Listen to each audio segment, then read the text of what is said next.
ರಾಜಾಜಿನಗರ ಕ್ಷೇತ್ರದಲ್ಲಿ 300 ಕೋಟಿ ರೂಪಾಯಿಗೂ ಅಧಿಕ ಮೊತ್ತದ ಟೆಂಡರ್ ಹಗರಣ. ಶಾಸಕ ಸುರೇಶ್ ಕುಮಾರ್ ವಿರುದ್ಧ ಲೋಕಾಯುಕ್ತಕ್ಕೆ ದೂರು. ರಾಜಾಜಿನಗರ ವಿಧಾನಸಭಾ ಕ್ಷೇತ್ರದಲ್ಲಿ ಮುಖ್ಯಮಂತ್ರಿ ಮೂಲಸೌಕರ್ಯ ಅಭಿವೃದ್ಧಿ ಅನುದಾನ ಹಾಗೂ ಬಿಬಿಎಂಪಿಯಿಂದ ಕೈಗೊಳ್ಳಲಾದ ವಿವಿಧ ಕಾಮಗಾರಿಗಳ ಟೆಂಡರ್ ಪ್ರಕ್ರಿಯೆಗಳಲ್ಲಿ ಭಾರೀ ಅಕ್ರಮ ಎಸಗಲಾಗಿದೆ ಎಂದು ಆರೋಪಿಸಿ ಶಾಸಕ ಎಸ್ ಸುರೇಶ್ ಕುಮಾರ್ ವಿರುದ್ಧ ವಕೀಲರಾದ ಸೂರ್ಯ ಮುಕುಂದ ರಾಜ್ ಅವರು ಲೋಕಾಯುಕ್ತಕ್ಕೆ ದಾಖಲೆ ಸಮೇತ ದೂರು ಸಲ್ಲಿಸಿದ್ದಾರೆ. ಶಾಸಕರು ಮತ್ತು ಸಂಬಂಧಪಟ್ಟ ಬಿಬಿಎಂಪಿ ಅಧಿಕಾರಿಗಳ ವಿರುದ್ಧ ತಕ್ಷಣವೇ ತನಿಖೆ ನಡೆಸಿ ಕ್ರಮ ಕೈಗೊಳ್ಳಬೇಕು ಎಂದು ಒತ್ತಾಯಿಸಿದ್ದಾರೆ. ದೂರು ಸಲ್ಲಿಸಿದ ನಂತರ ಲೋಕಾಯುಕ್ತ ಕಚೇರಿ ಮುಂದೆ ಸುದ್ದಿಗಾರರ ಜೊತೆ ಮಾತನಾಡಿದ ಅವರು, ಶಾಸಕರು ತಮ್ಮ ಅಧಿಕಾರ ದುರುಪಯೋಗಪಡಿಸಿಕೊಂಡು ನಿಯಮಗಳನ್ನು ಗಾಳಿಗೆ ತೂರಿ ತಮಗೆ ಬೇಕಾದ ಬೇನಾಮಿ ಗುತ್ತಿಗೆದಾರರಿಗೆ ಲಾಭ ಮಾಡಿಕೊಟ್ಟಿದ್ದಾರೆ. ಈ ಮೂಲಕ ಸರ್ಕಾರಿ ಖಜಾನೆಗೆ ಭಾರಿ ಆರ್ಥಿಕ ನಷ್ಟ ಉಂಟು ಮಾಡಿದ್ದಾರೆ. ಜಿಎಸ್ಟಿ ಹಾಗೂ ಇಲಾಖೆಯ ಇತರೆ ವೆಚ್ಚಗಳು ಸೇರಿದರೆ ಈ ಒಟ್ಟು ಹಗರಣದ ಮೊತ್ತ 300 ಕೋಟಿ ರೂಪಾಯಿ ಮೀರುತ್ತದೆ ಎಂದು ಹೇಳಿದರು. ಸಾರ್ವಜನಿಕ ಹಿತಾಸಕ್ತಿ ಹಾಗೂ ಸಾರ್ವಜನಿಕ ಹಣದ ಸಂರಕ್ಷಣೆಯ ದೃಷ್ಟಿಯಿಂದ ಲೋಕಾಯುಕ್ತರು ಈ ಪ್ರಕರಣವನ್ನು ಅತ್ಯಂತ ಗಂಭೀರವಾಗಿ ಪರಿಗಣಿಸಬೇಕು.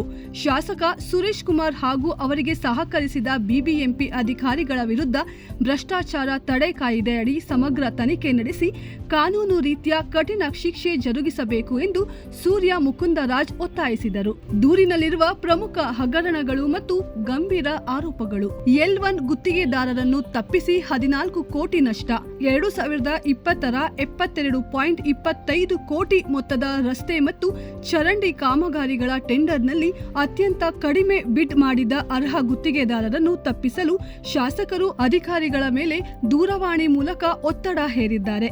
ಬಿಬಿಎಂಪಿಯ ಟಿವಿಸಿಸಿ ಮುಖ್ಯ ಅಭಿಯಂತರ ಕಚೇರಿ ಟಿಪ್ಪಣಿಯಲ್ಲೇ ಶಾಸಕರ ಈ ದಬ್ಬಾಳಿಕೆ ದಾಖಲಾಗಿದೆ.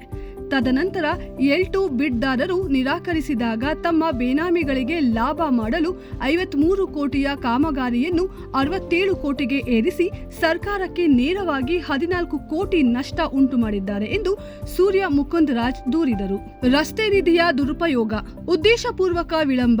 ಭಾಷಾನಗರದ ರಸ್ತೆ ಡಾಂಬರೀಕರಣದ 60 ಲಕ್ಷ ಮೊತ್ತದ ಟೆಂಡರ್ನ ಹಣಕಾಸು ಬಿಡ್ ಅನ್ನು ಕಳೆದ 4 ವರ್ಷಗಳಿಂದ ತೆರೆಯದೆ ತಡೆಹಿಡಿಯಲಾಗಿದೆ.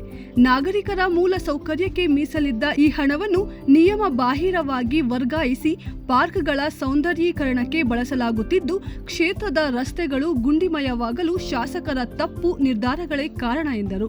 ಸಿಎಂ ಇನ್ಫ್ರಾಸ್ಟ್ರಕ್ಚರ್ ಗ್ರಾಂಟ್ಸ್ ಅಡಿಯ ಪ್ಯಾಕೇಜ್ಗಳಲ್ಲಿ ಒಟ್ಟು 33.97 ಕೋಟಿ ಸಾಮಾನ್ಯ ರಸ್ತೆ ಕಾಮಗಾರಿಗಳ ಟೆಂಡರ್ನಲ್ಲಿ ಉದ್ದೇಶಪೂರ್ವಕವಾಗಿ ಟೆನ್ಸಿಲ್ ರೂಫಿಂಗ್ ಮತ್ತು FRP ಕವರ್ಸ್ ನಂತಹ ವಿಶೇಷ ತಾಂತ್ರಿಕ ವಸ್ತುಗಳನ್ನು ಸೇರಿಸಿ ತಮಗೆ ಬೇಕಾದ ನಿರ್ದಿಷ್ಟ ಗುತ್ತಿಗೆದಾರರಿಗೆ ಮಾತ್ರ ಟೆಂಡರ್ ಸಿಗುವಂತೆ ಟೇಲರ್ ಮಾಡ್ ಷರತ್ತುಗಳನ್ನು ವಿಧಿಸಲಾಗಿದೆ.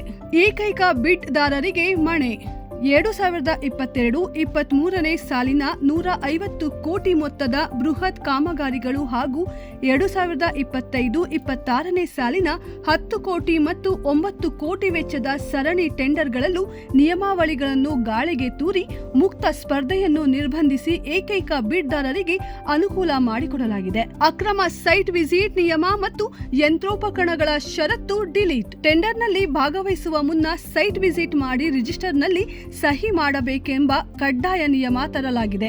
ಇದು ಯಾರು ಬಿಡ್ ಮಾಡುತ್ತಿದ್ದಾರೆ ಎಂದು ಮೊದಲೇ ತಿಳಿದು ಬೇರೆಯವರನ್ನು ಹೊರದಬ್ಬುವ ತಂತ್ರವಾಗಿದೆ.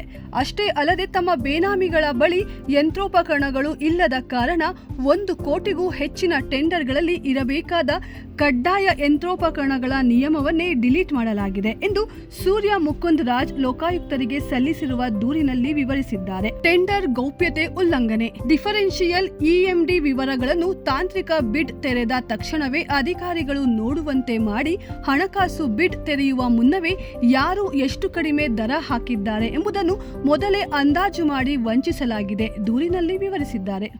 ಇವತ್ತು ಮಾನ್ಯ ಲೋಕಾಯುಕ್ತರಿಗೆ ರಾಜಾಜಿನಗರ ವಿಧಾನಸಭಾ ಕ್ಷೇತ್ರದಲ್ಲಿ ಆಗಿರುವಂಥ ಗುತ್ತಿಗೆಗಳ ಹಗರಣದ ಬಗ್ಗೆ ಸುರೇಶ್ ಕುಮಾರ್ ಅವರು ಮಾಡಿರುವಂಥ ಪ್ರಭಾವ ಮತ್ತು ಅನೇಕ ಗುತ್ತಿಗೆದಾರರಿಗೆ ನೀಡಿರುವಂಥ ತೊಂದರೆ, ಈ ಎಲ್ಲ ವಿಚಾರವನ್ನು ಇವತ್ತು ದಾಖಲೆಗಳ ಸಮೇತವಾಗಿ ಲೋಕಾಯುಕ್ತರಿಗೆ ದೂರನ್ನು ಕೊಡಲಾಗಿದೆ. ಇದರಲ್ಲಿ 2020ರಲ್ಲಿ ನಡೆದಂಥ ಒಂದು ಟೆಂಡರಲ್ಲಿ 5 ಜನ ಬಿಡ್ದಾರರು ಭಾಗವಹಿಸ್ತಾರೆ. ಅದರಲ್ಲಿ L1 ಬಿಡ್ದಾರರಿಗೆ ಟೆಂಡರ್ ಕೊಡಬಾರ್ದು ಅಂತ ಹೇಳ್ಬಿಟ್ಟು ದೂರವಾಣಿ ಮುಖಾಂತರ ಮುಖ್ಯ ಆಯುಕ್ತರಿಗೆ ಹೇಳಿರುವಂಥ ಒಂದು ಕಡತ ಕೂಡ ಸಿಕ್ಕಿದೆ. ಸೊ ಅದರಲ್ಲಿ ಯಾರು ಇದು ಗುತ್ತಿಗೆದಾರರು ಭಾಗವಹಿಸುವಂಥ ಗುತ್ತಿಗೆದಾರರು ಕೂಡ ಈ ಬಿಡ್ಗಳಲ್ಲಿ ಭಾಗವಹಿಸ್ತಾ ಇರೋ ರೀತಿಯಲ್ಲಿ ಕೆಲವೊಂದು ಅಂಶಗಳನ್ನ ತಿದ್ದುಪಡಿ ಮಾಡುವಂಥ ಕೃತ್ಯವನ್ನು ಸುರೇಶ್ ಕುಮಾರ್ ಅವರು ತಮ್ಮ ಪ್ರಭಾವವನ್ನು ಬೀರಿ ಮಾಡಿದ್ದಾರೆ. 2014ರ ಸುತ್ತೋಲೆ ಪ್ರಕಾರ ರಸ್ತೆ ಕಾಮಗಾರಿ ಮಾಡುವಂಥವ್ರಿಗೆ ಕೆಲವೊಂದು ನಿಬಂಧನೆಗಳನ್ನ ವಿಧಿಸಲಾಗಿದೆ. ಆ ನಿಬಂಧನೆಗಳನ್ನು ಉಲ್ಲಂಘನೆ ಮಾಡಿ ರಸ್ತೆ ಕಾಮಗಾರಿ ಜೊತೆಗೆ ಪಾರ್ಕ್ಗಳನ್ನು ಕೂಡ ಸೇರಿಸಿ ಮುಖ್ಯಮಂತ್ರಿಗಳ ಮೂಲಭೂತ ಸೌಕರ್ಯ ನಿಧಿಯನ್ನು ದುರ್ಬಳಕೆ ಮಾಡಿಕೊಂಡಿದ್ದಾರೆ.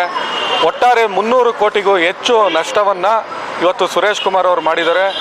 ಯಾವುದೇ ಗುತ್ತಿಗೆ ಟೈಲರ್ ಮೇಡ್ ಆಗಿರಬಾರ್ದು ಅಂತ ಹೇಳ್ಬಿಟ್ಟು 2014ರ ಒಂದು ಸುತ್ತೋಲೆ ಹೇಳುತ್ತೆ. ಆದರೆ ಆ ಸುತ್ತೋಲೆಯನ್ನು ಉಲ್ಲಂಘನೆ ಮಾಡಿ ರಸ್ತೆ ಕಾಮಗಾರಿಗೋಸ್ಕರ 150 ಕೋಟಿ ರೂಪಾಯಿಯ ಒಂದು ರಸ್ತೆ ಕಾಮಗಾರಿನಲ್ಲಿ ಯಾರಿಗೆ ಪ್ಲ್ಯಾಂಟ್ ಇಲ್ಲ, ಯಾರ ಹತ್ರ ಎಕ್ಸ್ಕಾವೇಟ್ರ್ ಇಲ್ಲ, ಯಾರು ಎಲಿಜಿಬಿಲಿಟಿ ಇಲ್ಲ ಅಂಥ ಗುತ್ತಿಗೆದಾರರಿಗೆ ಅನುಕೂಲ ಆಗುವಂಥ ಕೆಲವೊಂದು ನಿಬಂಧನೆಗಳನ್ನ ಮಾಡಿ ಅವರು ಆ ಗುತ್ತಿಗೆಯನ್ನು ಕೊಡಿಸುವಂಥ ಕೆಲಸ ಮಾಡಿದ್ದಾರೆ. ಇದೆಲ್ಲವನ್ನು ತನಿಖೆ ಮಾಡಬೇಕು ಅಂತ ಹೇಳ್ಬಿಟ್ಟು ಇವತ್ತು ಲೋಕಾಯುಕ್ತರಿಗೆ ದೂರನ್ನು ಸಲ್ಲಿಸಲಾಗಿದೆ. ಸೂರ್ಯ ಮುಕುಂದರಾಜು.